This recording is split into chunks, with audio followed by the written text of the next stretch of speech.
गुरु भक्ति योग। अपने गुरु के समक्ष शिष्य को धीरे से, मधुरता से एवं सत्य बोलना चाहिए।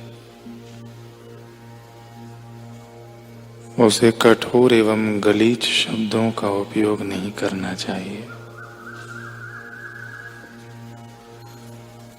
गुरु के द्वार पर रहकर, गुरु का अन्न खाकर, गुरु के समक्ष झूठ बोलना अथवा गुरु भाइयों के साथ वैर रखना, यह शिष्य के रूप में असुर होने का चिन्ह है। शिष्य के रूप में निहित ऐसा असुर गुरु शिष्य परंपरा को कलंकित करता है। गुरु के हृदय को ठेस पहुंचे ऐसा आचरण करने वाला शिष्य अपना ही सत्यानाश करता है। जो गुरु का विरोध करता है वह सचमुच हतभागी है।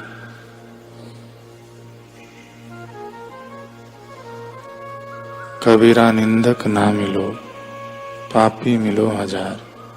एक निंदक के माथे पर लाख पापिन को भार। जो गुरु की निंदा करता है वह रौरव नरक में गिरता है। जो खाने के लिए ही जीता है वह पापी है। जो गुरु की सेवा करने के लिए ही खाता है वह सच्चा शिष्य है। जो गुरु का ध्यान करता है उसे बहुत कम भोजन की आवश्यकता रह जाती है। केवल गुरु की कृपा से ही आप अपने मन को नियंत्रण में रख सकते हैं।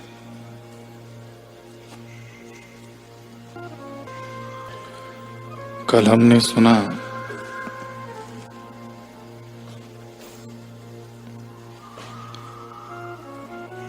कि जैसे ही गुरु महाराज ने अपने बंदूक को परखने के लिए डल्ला सिंह के योद्धाओं को कहा तो सब भाग खड़े हुए।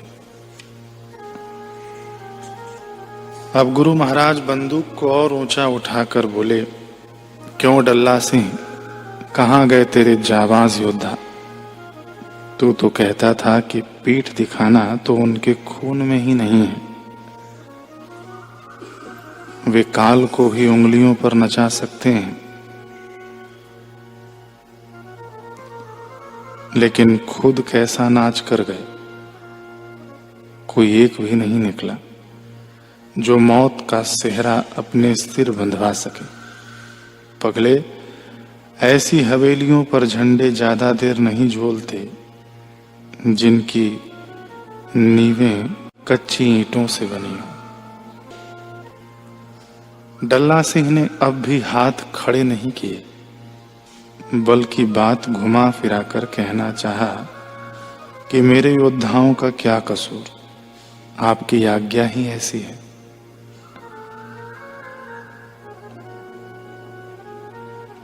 सच में अहंकारी लोमड़ी ने भी कहाँ माना था कि वह ही अंगूरों के गुच्छों तक नहीं पहुंच पाई। उल्टा उसने तो अंगूरों को ही खट्टा बता डाला था। अब डल्ला चौधरी ने सोचा कि समय रहते ही खिसक लिया जाए तो अच्छा है, लेकिन जैसे ही वह चलने लगा तो गुरु महाराज फिर कड़कती हुई आवाज में बोले, रुको डल्ला सिंह, अभी कहाँ चल दिए?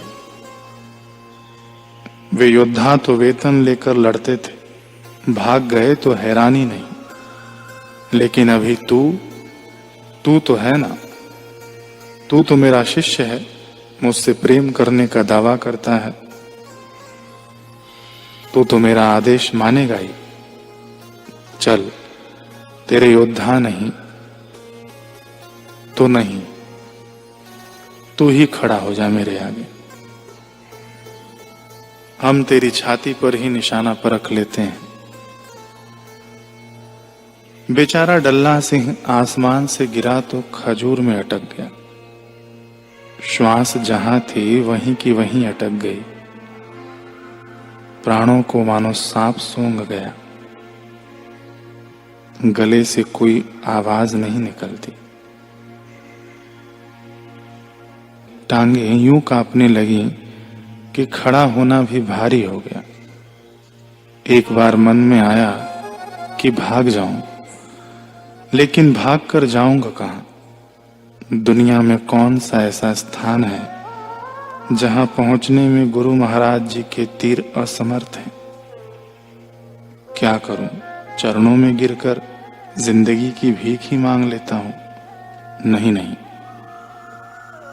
यहां जो लोग बैठे हैं सभा में, वे क्या कहेंगे कि डल्ला चौधरी मौत से डर गया। सारी दुनिया मुझ पर थू थू करेगी, कैसे जीऊंगा मैं? डल्ला सिंह भयंकर तरह से फंस चुका था। न जीते बन पा रहा था, न मरते। न अकड़ा जा रहा था और न ही झुका। नजरें धरती में गड़ा कर वह चुपचाप खड़ा हो गया। गुरु महाराज जी समझ गए कि डल्ला सिंह के पास अब कोई अस्त्र शस्त्र नहीं बचा जिससे वह अपना बचाव कर सके। गुरु महाराज अपने आसन से खड़े हुए। उनका मुखमंडल लोहार की भट्टी की तरह एकदम लाल हो गया। आवाज जोश से बुलंद हो गई। डल्ला सिंह को संबोधित करते हुए वे फिर गरजे, डल्ला सिंह, उठा अपनी झुकी नजरें, क्योंकि केवल तू ही नहीं, आज पूरी दुनिया देखेगी कि युद्ध में क्या काम आता है। तेरे योद्धाओं की चौड़ी छातियां या फिर छातियों में धड़कते हुए गुरु प्रेम के जज्बात। जो योद्धा सिक्कों की खनक सुनकर करीब आ जाएं, वे गोलियों की कड़कड़ाहट का सामना नहीं कर पाते। डल्ला सिंह, गुरु के योद्धा सच्चे प्रेम से खींच कर आते हैं। इसलिए त्याग बलिदान के पुण्य तो उनमें अपने आप ही खिल जाते हैं। ये पुण्य पानी नहीं, खून मांगते हैं, खून। देखना, जिन्हें तू चने कह रहा था, वही चने कैसे हिमालय पहाड़ जैसा दिल अपने सीने में रखते हैं। तू नहीं जानता डल्ला सिंह, जो गुरु का हो जाता है तो फिर भले ही वह चिड़िया क्यों न हो, लेकिन बाज का शिकार कर लेता है। 1.25 लाख से एक लड़ाऊं, तबे गोविंद सिंह नाम कहाऊं। चिड़ियों से मैं बाज तुड़ाऊं, तबे गोविंद सिंह नाम कहाऊं। इतना कहकर गुरु महाराज जी ने एक शिष्य को आदेश दिया, जाओ, जो सिख आनंदपुर की लड़ाई में थे, उनमें से किसी एक को बुला लाओ। बाहर पेड़ों के नीचे पगड़ी सजा रहे 2 शिष्य भाई वीर सिंह और धीर सिंह ने, जो पिता पुत्र थे, सबसे पहले यह आदेश सुना। बस अब तो वे पगड़ियां बांधते बांधते गुरु दरबार की ओर यूं भागे मानो जन्मों से भूखों को सामने देसी घी के लड्डुओं की बरसात दिखाई गई हो। किसी अति दरिद्र को राजा द्वारा धन बारिश की सूचना मिल गई हो। बोले सो निहाल सत श्री अकाल के नारे लगाते हुए दोनों पिता पुत्र एक दूसरे को पछाड़ते आगे बढ़ रहे थे।